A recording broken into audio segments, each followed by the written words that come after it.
Porque el amor de Cristo nos constriñe, pensando esto, que si uno murió por todos, luego todos murieron.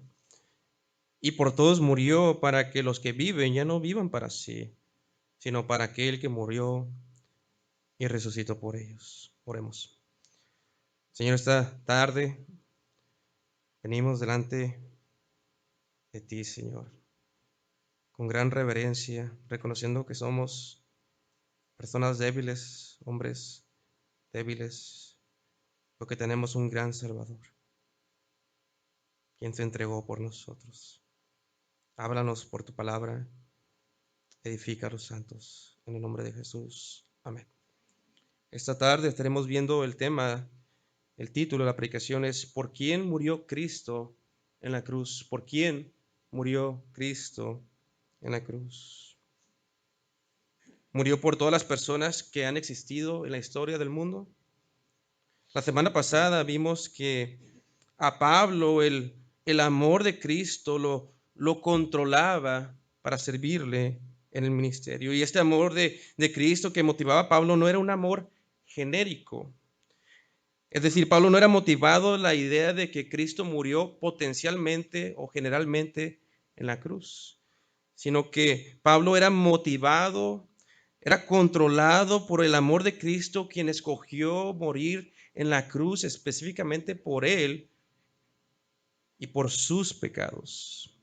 La semana pasada ya vimos el contexto de 2 Corintios 5:14. Hoy simplemente vamos a estudiar más a fondo la pregunta, ¿por quién murió Cristo en la cruz? Y antes de comenzar, me gustaría darle crédito al libro de John Owen, La muerte de la muerte en la muerte de Cristo, y la teología sistemática de MacArthur, donde me ayudó mucho para esta predicación. Hay dos posturas, si están tomando notas sobre la muerte de Cristo, dos posturas principales. Una es la expiación general, que dice que Cristo ha pagado por los pecados de todas las personas que hayan existido en la historia de la humanidad. Eso se llama expiación general o la muerte general de Cristo.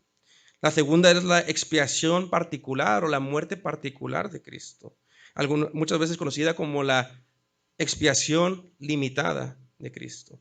Pero es mejor la palabra particular, la expiación particular, para que no haya malentendidos. Cristo murió solamente por las personas quien el Padre escogió desde antes de la fundación del mundo y predestinó para la gloria. Y nosotros como iglesia creemos en la expiación particular. Creemos que cuando Cristo murió en la cruz, Él murió solamente por los escogidos de Dios. La Biblia es muy clara que cuando Cristo murió, murió por un pueblo escogido desde antes de la fundación del mundo, por un pueblo específico, por pecados específicos. Les voy a dar algunos versículos que hablan sobre eso. La Biblia dice que Cristo murió específicamente por su pueblo. Mateo 1:21 dice, y dará a luz un hijo y llamará su nombre Jesús, porque él salvará a su pueblo de sus pecados. Cristo vino a librar a un pueblo de este siglo malo. Gálatas 1:4 dice, el cual se dio a sí mismo por nuestros pecados para librarnos del presente siglo malo, conforme a la voluntad de nuestro Dios y Padre. Cristo compró con su sangre solamente la iglesia de Cristo. Hechos 20:28, Pablo, hablándole a los pastores de Éfeso, les dice, por tanto, mirad por vosotros, dicen los pastores, y por todo el rebaño en el que el Espíritu Santo os ha puesto por obispos para apacentar la iglesia del Señor, la cual Él ganó o compró por su propia sangre. Cristo en la cruz solamente murió por su esposa, quien es la iglesia. Efesios 5:25 dice, maridos, amad a vuestras mujeres, así como Cristo amó a la iglesia y se entregó a sí mismo por ella. Cristo murió para santificar a un pueblo específico, celoso de buenas obras. Tito 2:14 dice, quien se dio a sí mismo por nosotros para redimirnos de toda la iniquidad y purificar para sí un pueblo propio, celoso de buenas obras. Cristo se entregó por los que el Padre eligió desde antes de la fundación del mundo. Romanos 8:32, el que no escatimó ni a su propio Hijo, sino que lo entregó por todos nosotros, ¿cómo no nos dará también con él todas las cosas? ¿Quién acusará a los escogidos de Dios? De esta verdad depende si Cristo es un Salvador perfecto o no. De esta verdad depende si Cristo cumplió su propósito en la cruz cuando dijo, consumado es. De esta verdad depende si la salvación es del Señor o del hombre. De esto dependen las palabras de Pablo a los Corintios. En 1 Corintios 1:30 al 31, cuando dijo, mas por él, hablando de Cristo, estáis vosotros en Cristo Jesús, el cual nos ha sido hecho por Dios sabiduría, justificación, santificación y redención, para que, como está escrito, el que se gloría, gloríese en el Señor. De esto depende si la gloria de la salvación es del Señor o del brazo débil del hombre. Ahora, ¿cuál es el problema con creer que Cristo murió por todo el mundo? Les voy a dar 3 problemas. Si Cristo, número 1, si Cristo murió por todas las personas que han existido en el mundo, entonces tenemos que concluir, lógicamente, que todos serían salvos. Pero la Biblia habla de un infierno. Problema número 2, si Cristo murió por todos y no todos son salvos, entonces tendremos que decir que Cristo fracasó en su obra de salvación. Pero ese sería blasfemia. Punto número 3, hay otro punto de vista donde se cree que Cristo murió una muerte potencial. Es decir, Cristo murió por todos, pero depende de la habilidad del hombre de ejercer la fe. ¿Cuál es el problema con esto? Deja mucho énfasis en el hombre. Y la Biblia dice que aún la fe es un regalo de Dios. Efesios 2:8 dice, porque por gracia sois salvos por medio de la fe. Y esto no es de vosotros, pues es don de Dios, no por obras, para que no se gloríe. Efesios 2:8 al 9. Cuando dice, y esto no es de vosotros, está hablando también de la fe. La Biblia dice que aún el arrepentimiento es un regalo de Dios. Segunda de Timoteo 2:25, hablándole a los hombres, a Timoteo, de cómo debe de hablarle a los hombres incrédulos que se opongan a su ministerio. Pablo le dice a Timoteo, quizás Dios les conceda que se arrepientan para conocer la verdad. Ahora, nosotros creemos que es la responsabilidad del hombre arrepentirse y poner su fe en Cristo, pero la única vez que puede hacer eso y la razón por las que predicamos en las calles es porque el hombre tiene una responsabilidad.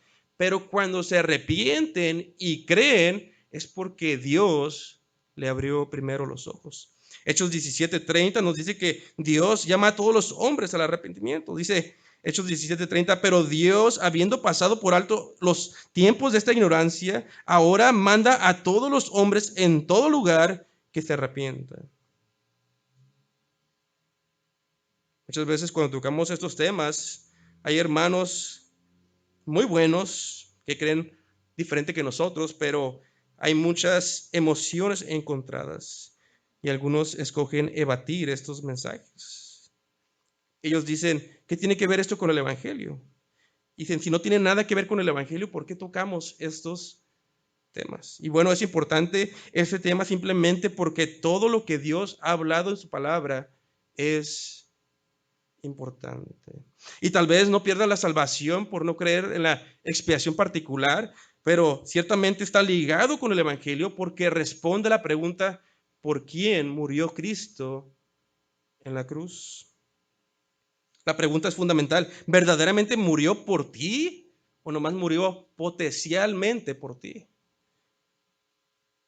Y después te dejó la salvación en tus manos. Miren conmigo, 2 Corintios 5:14. Porque el amor de Cristo nos constriñe, nos controla, pensando esto, que si uno murió por todos, luego todos murieron.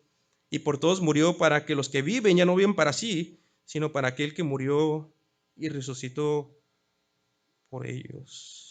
Ahora, antes de explicar el pasaje, voy a ir a través de la Biblia. Van a querer seguirme en muchos de estos pasajes porque voy a ver muchos de los versículos usados fuera de contexto. Es que el punto número 1, versículos usados fuera de contexto. ¿Me quieren acompañar? Va a ser de mucha edificación, creo. En 1 Timoteo capítulo 2, 1 Timoteo capítulo 2, vamos a ver los versículos fuera de contexto.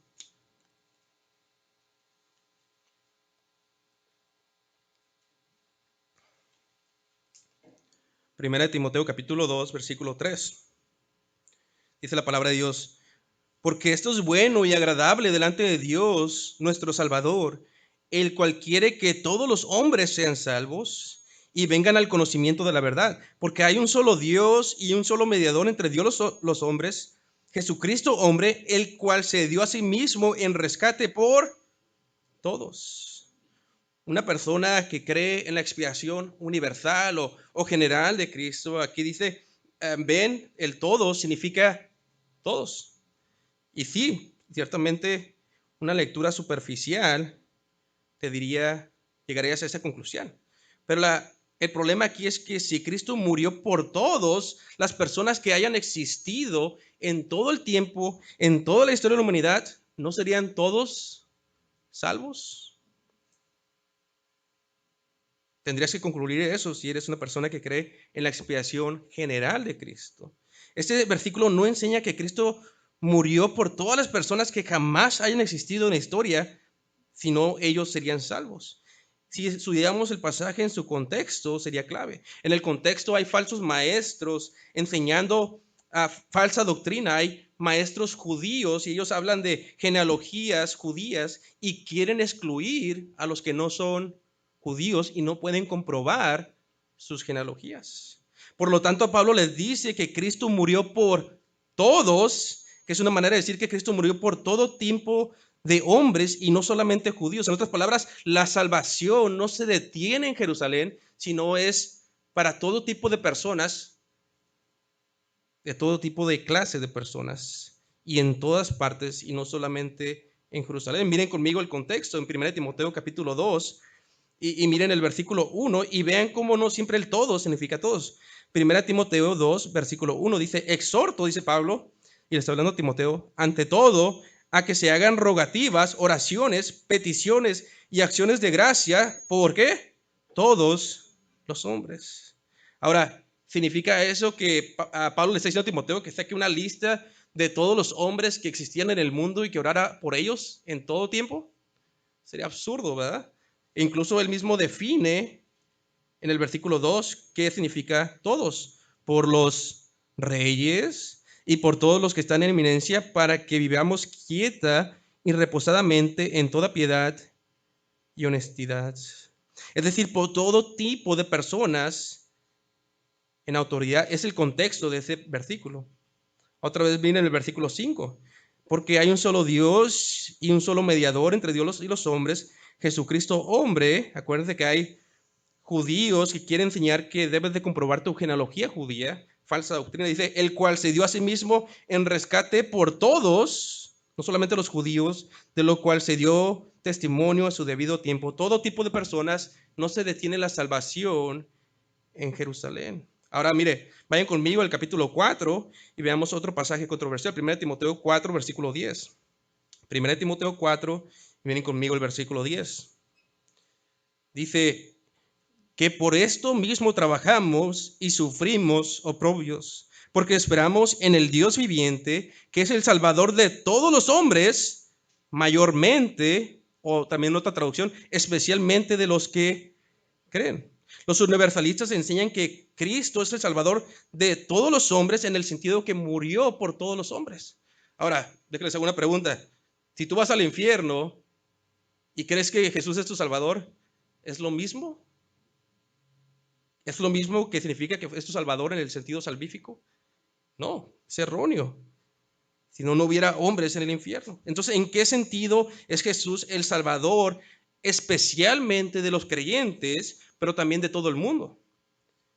En el sentido que el Evangelio es ofrecido a todos los hombres. Él es el Salvador de todos los hombres en un sentido temporal, pero es en un sentido especial, el mismo texto lo dice, a los que depositan su fe en él. 1 Timoteo 4:2, que por esto mismo trabajamos y sufrimos oprobios porque esperamos en el Dios viviente, que es el Salvador de todos los hombres. De manera temporal es la única manera de concluir este versículo, mayormente o especialmente de los que creen.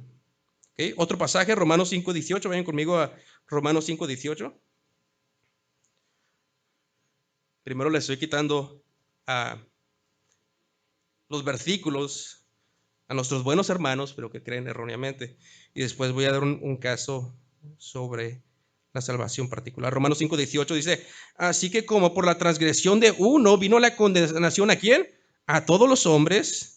De la misma manera, por la justicia de uno vino a todos los hombres la justificación de vida.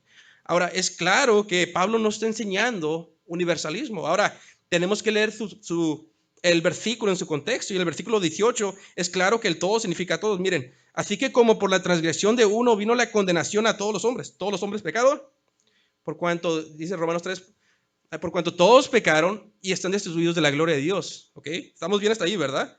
De la misma manera, por la justicia de uno vino a todos los hombres la justificación de vida. Ahora, esa palabra justificación significa que ha sido legalmente declarado justo delante de Dios.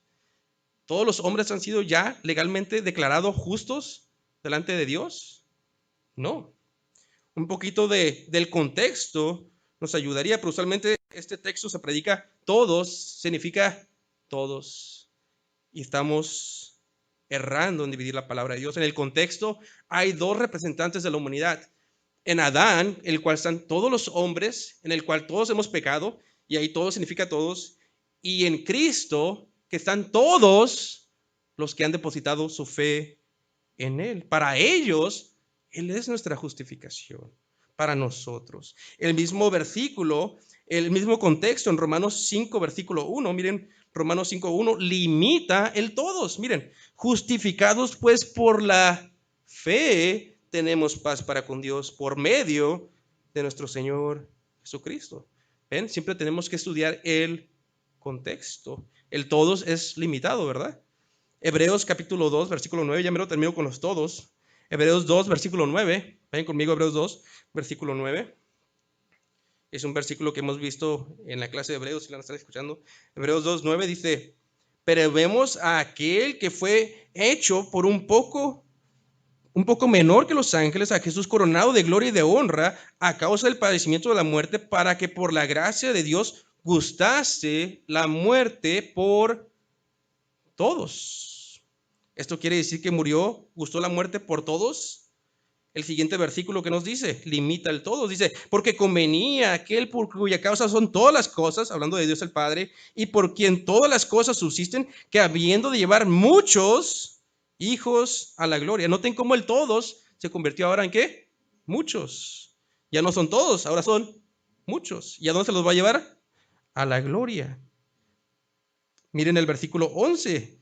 Porque el que santifica y los que son santificados, o sea, los que son salvos por la obra de Cristo, de uno son todos, por lo cual no se avergüenza de llamarlos hermanos. ¿Estás dispuesto a decir que Cristo murió por sus hermanos, quienes son los incrédulos? Miren el versículo 16. Hace énfasis en que estos son solamente la descendencia espiritual de Abraham. Hebreos 2:16, porque ciertamente no socorrió a los ángeles, sino que socorrió a la descendencia de Abraham, a la descendencia espiritual de Abraham, que si quieren ir a otro pasaje, Romanos 4 habla de eso. Un último versículo más, hablando de todos los hombres, Segunda de Pedro 3, versículo 9, Segunda de Pedro 3, versículo 9, dice, el Señor no retarda su promesa, según algunos la tienen por tardanza, sino que es paciente para con nosotros, no queriendo que ninguno perezca, sino que todos procedan al arrepentimiento.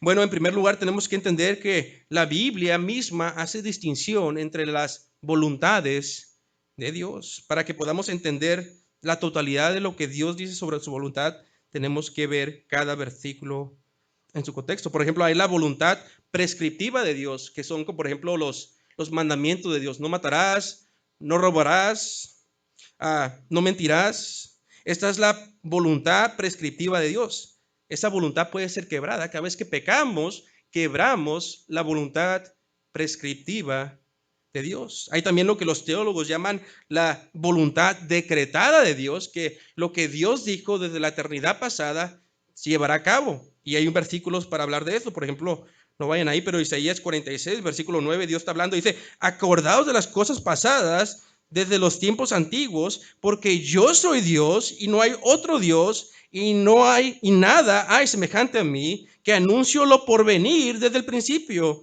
y desde la antigüedad lo que aún no era hecho, que digo, mi consejo permanecerá y haré todo lo que quiero. Ahora, en nuestro pasaje, cuando dice el Señor no retarda su promesa, según algunos la tienen por tardanza, sino que es paciente para con nosotros, no queriendo que ninguno perezca, sino que todos procedan al arrepentimiento. Esa no es la voluntad prescriptiva de Dios, no es un mandamiento. Esa no es la voluntad decretada de Dios, porque no todos van a ser salvos. Apocalipsis habla del infierno. Entonces, esto es el deseo de Dios, de un Dios benigno, de no ver la muerte de los pecadores. Ezequiel 33 habla de eso. Ezequiel 33:11 dice, diles, vivo yo, dice Jehová el Señor, no quiero la muerte del impío, sino que se vuelva el impío de su camino y que viva. Volveos de vuestros malos caminos. ¿Por qué moriréis, oh casa de Israel? Dios tiene un deseo genuino que los hombres sean salvos. Pero es una paradoja. Dios no decretó que todos los hombres sean salvos, sino todos los hombres serían salvos. ¿Ven? Entonces, este versículo es erróneamente usado para decir que Cristo murió por todos. Ahora, ya vimos todos los versículos que hablan del todos en la Biblia, son usados fuera de contexto. Ahora vamos a usar de los versículos, nomás muy pocos, de los que hablan del mundo, cuando Cristo murió por el mundo. Vayan conmigo al favorito, uno de mis favoritos, pero también de muchos hermanos que lo usan erróneamente, Juan 3:16. Juan 3:16. Porque de tal manera amó Dios al mundo que ha dado su Hijo unigénito para que todo aquel que en él cree no se pierda, mas tenga vida eterna. Hay muchos sermones, todos, significa todos, ¿ya lo leyeron? Pero cuando dice que Dios amó al mundo, las personas que están en el infierno no están disfrutando de ese amor. En el contexto, Jesús está hablando con Nicodemo, un judío, un fariseo, y él creía que la salvación era exclusivamente para Israel. Y Jesús le dice, primero de todo, le dice soberanamente, tienes que nacer de nuevo. ¿Quién puede nacer de aquí de nuevo? Y le dice, el Espíritu Santo es el que hace de manera soberana, como el viento, el que nazca de nuevo. Así es que habla primero de la soberanía de Dios. Y luego en Juan 3:16, en la mentalidad exclusiva de Nicodemo, quien pensaba que la salvación era para los judíos, dice, porque de tal manera, le dice Jesús a Nicodemo, amó Dios al mundo, que ha dado a su Hijo unigénito, o sea, a él, para que todo aquel que en él cree, limitado. El amor de Dios mostrado para los que en él creen. En el griego literalmente dice para que los creyentes no se pierdan. Para que los creyentes no se pierdan. Uno más. Primera de Juan 2:2. Primera de Juan 2, versículo 2. Dice, y él es la propiciación por nuestros pecados, y no solamente por los nuestros, sino también por los de todo el mundo. Ahora, la palabra propiciación es muy importante. Significa que Cristo hizo satisfacción de la ira de Dios. Y si Cristo hizo satisfacción por la ira de Dios por los creyentes y por la de todo el mundo, no te tienes que preocupar. Vive la vida que tú quieras. Pero eso no es lo que enseña el pasaje. Regresamos al contexto de los judíos. No solamente es para los judíos la propiciación de Cristo, sino para todo tipo de personas alrededor del mundo, para hispanos, para chinos, etcétera, etcétera. El mismo autor de Primera de Juan es quien escribió Apocalipsis 5:9, y él entiende lo que dice en Apocalipsis 5:9, que dice, y cantaban un nuevo cántico hablando de todos los creyentes redimidos, diciendo, digno eres de tomar el libro y de abrir sus sellos, porque tú fuiste inmolado y con tu sangre nos has redimido para Dios de todo linaje, lengua y pueblo y nación. ¿Cómo podemos definir mundo en ese contexto? personas de todo linaje, de toda lengua, de todo pueblo y de toda nación. J.I. Packer dice, su poder salvador no depende de que se le añada la fe. Su poder salvador es tal que fluye de ella. La cruz aseguró la plena salvación de todos aquellos por los que Cristo murió. ¿Alguna pregunta que podemos hacernos es, ¿hay algún pasaje que explícitamente enseña que Cristo no murió por todos? Y sí, vayan conmigo a Juan capítulo 10, versículo 14. Juan 10, versículo 14. Juan 10, versículo 14. Escuchen las palabras de Jesús que dice, yo soy el buen pastor y conozco mis ovejas y las mías me conocen, así como el Padre me conoce y yo conozco al Padre y pongo mi vida por las ovejas. ¿Quiénes son las ovejas? Los creyentes, ¿verdad? Ahora, miren el versículo 25, Jesús hablando con los fariseos. Jesús le respondió, os lo he dicho y no creéis a los fariseos. Las obras que yo hago en nombre de mi Padre, ellas dan testimonio de mí, pero vosotros no creéis. ¿Por qué no creen? Porque no sois, ¿de qué? Mis ovejas, como os he dicho. Ahora, recuerden, Cristo dio su vida por las ovejas y ahora le está diciendo a los fariseos, ustedes no son de mis ovejas. ¿Dio su vida por ellos? Miren el versículo 27. Mis ovejas. Ahora, noten que cuando está hablando de ovejas aquí, todavía no son salvos. Escuchen el versículo 27. Mis ovejas oyen mi voz, apenas van a escuchar su voz, y yo las conozco y me siguen, y yo les doy vida eterna. Noten cómo eran ovejas aún antes de su salvación. Predestinados, elegidos desde antes de la fundación del mundo. Miren el versículo 29. Desde el versículo 27 seguimos. Y yo las conozco y me siguen y yo les doy vida eterna y no perecerán jamás, ni nadie las arrebatará de mi mano. Mi Padre que me las dio es mayor que todos y nadie las puede arrebatar de la mano de mi Padre. Salvación soberana. Les voy a dar, esos eran los argumentos negativos, quitando el todos y el mundo. Apenas voy a entrar a los argumentos positivos. Nomás les voy a dar dos. La primera es una salvación trinitaria, definiendo la expiación particular, la expiación de que Cristo cuando fue en la cruz verdaderamente murió por ti, sabiendo que un día serías salvo. Y no solamente sabiendo, sino que el Padre lo predestinó. La salvación, punto número uno, la salvación trinitaria. El plan de salvación es un plan trinitario. Involucra a Dios el Padre, a Dios el Hijo y a Dios el Espíritu Santo. Cuando Jesús vino al mundo, Él vino a hacer la voluntad ¿de quién? De su Padre. Juan 4:34 dice, Jesús le dijo, mi comida es que haga la voluntad del que me vio y que acabe su obra. Juan 6:38, porque he descendido del cielo no para hacer mi voluntad, sino la del que me envió. La misión principal de Cristo es ir a la cruz por los escogidos como el enviado del Padre. Ahora, vayan conmigo a Efesios capítulo 1. Nomás tengo un pasaje para esta y luego vamos a ir a otra. Efesios capítulo 1 y vayan conmigo el versículo 3. Efesios 1, versículo 3. Y noten esta salvación trinitaria.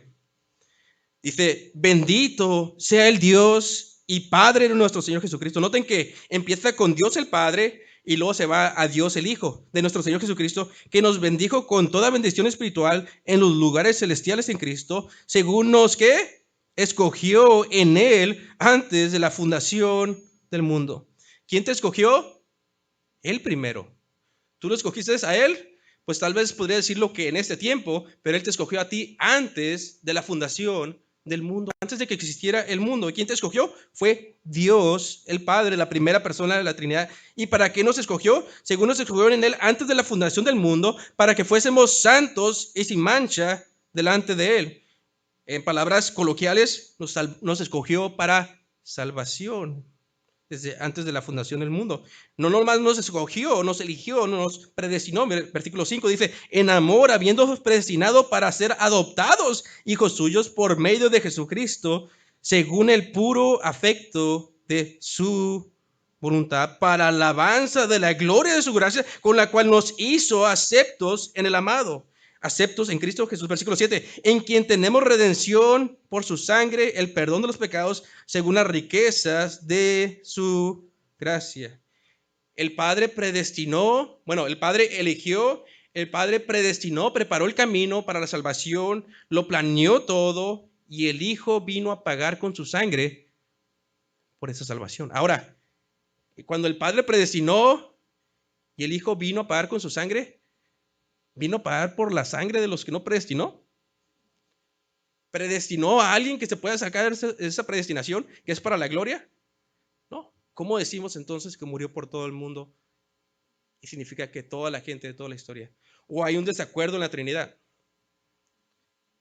No nomás está el Padre que predestina, sino el Hijo que muere y compra con la sangre y el Espíritu Santo que sella. Miren versículos 13 y 14.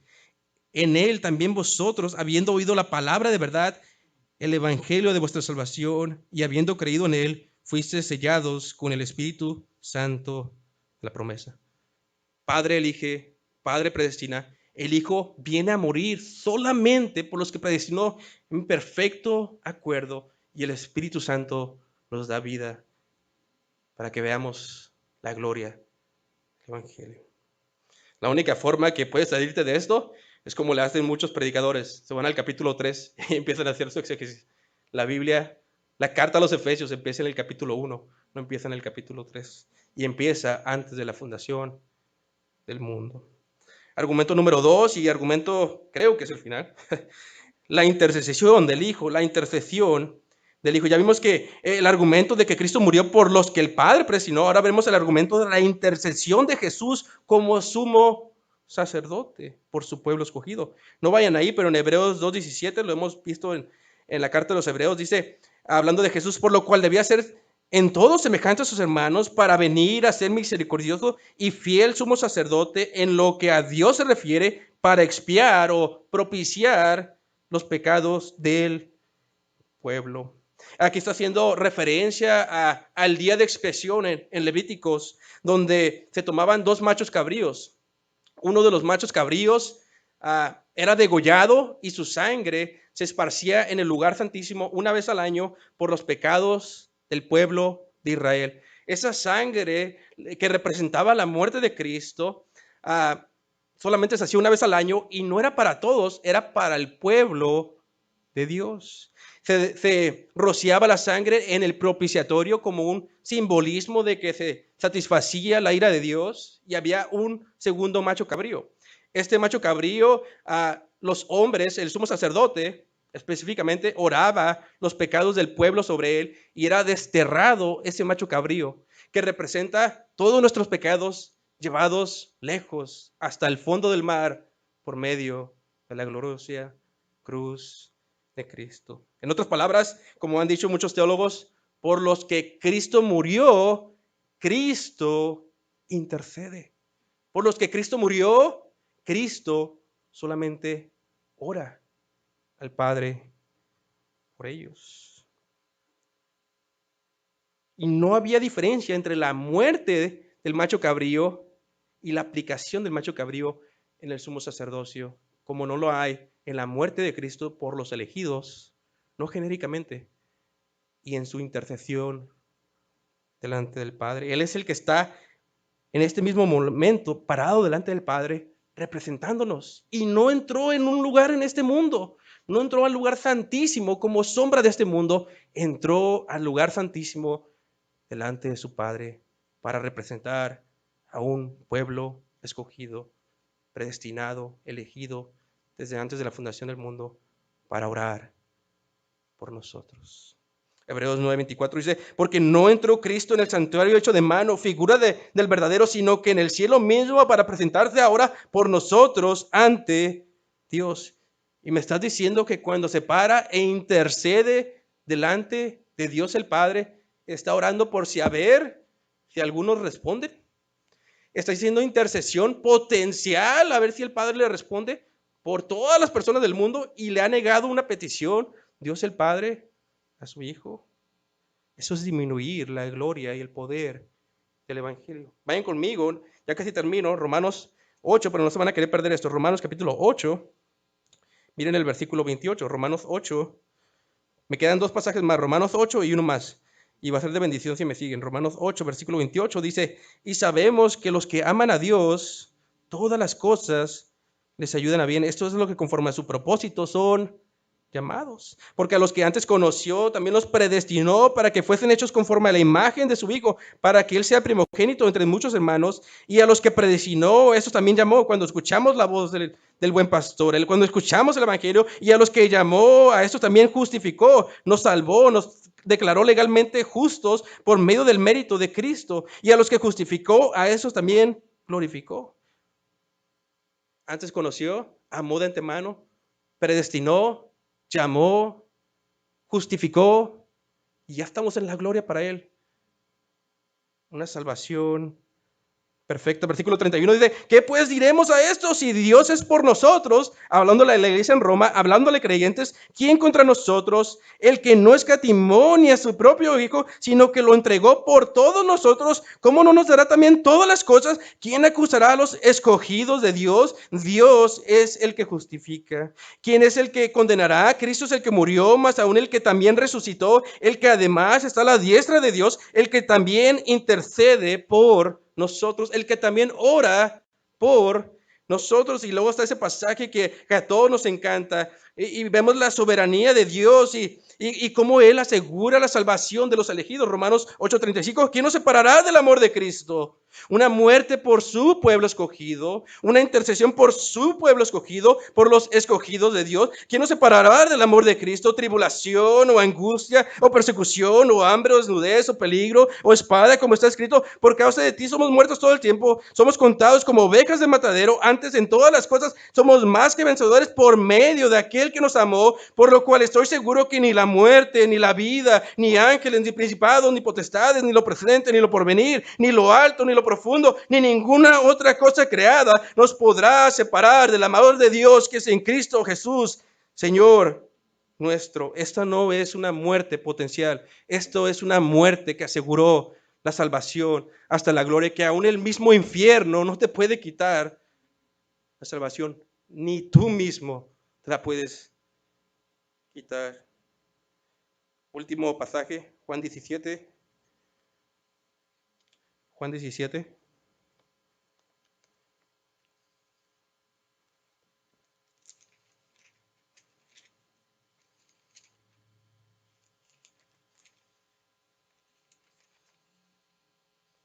Miren el versículo 1, muchas veces conocida como la oración sumo sacerdotal de Jesús. Miren el versículo 1. Estas cosas habló Jesús y levantando los ojos al cielo dijo, Padre, la hora ha llegado. Glorifica a tu Hijo, para que también tu Hijo te glorifique a ti.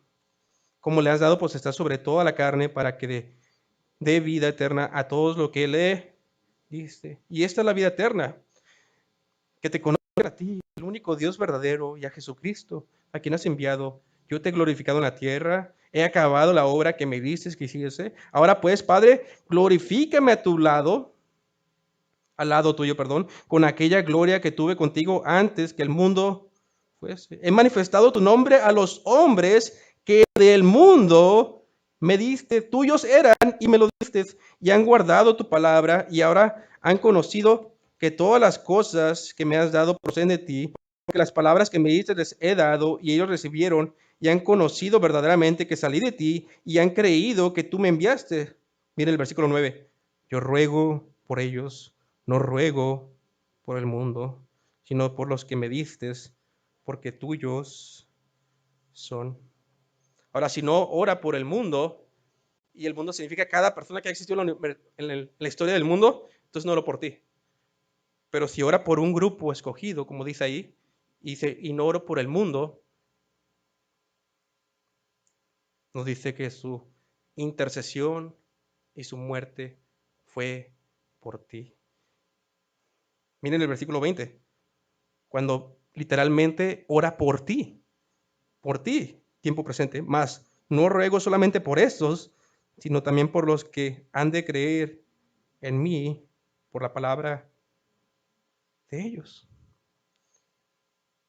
Y esto también aplica que no ora por el mundo ahorita, sino por los que habían de creer solamente. Está Jesús orando en este momento por ti y por los que han de creer cuando salimos y predicamos a Cristo. ¿Cuál es el punto de esta prédica? Que Cristo es un Salvador perfecto. Que cuando Cristo murió, si eres creyente, murió específicamente contigo en mente y con tu pecado pagó con su sangre preciosa. Que tu salvación está asegurada y que este es el amor soberano que movía a Pablo en la vida cristiana, porque el amor de Cristo nos constriñe, nos controla, pensando esto, que si uno murió por todos, todos tipo de personas por las que había predestinado los elegidos de Dios, luego todos murieron, morimos con Él. Y por todos murió para que los que viven, ¿quiénes viven? Los creyentes, los elegidos, ya no vivan para sí, sino para aquel que murió y resucitó por ellos. Qué amor soberano. Sigamos al apóstol Pablo, que seamos controlados por ese amor particular, ese amor especial, y ya no vivamos para nosotros, vivamos por aquel que murió y resucitó por nosotros.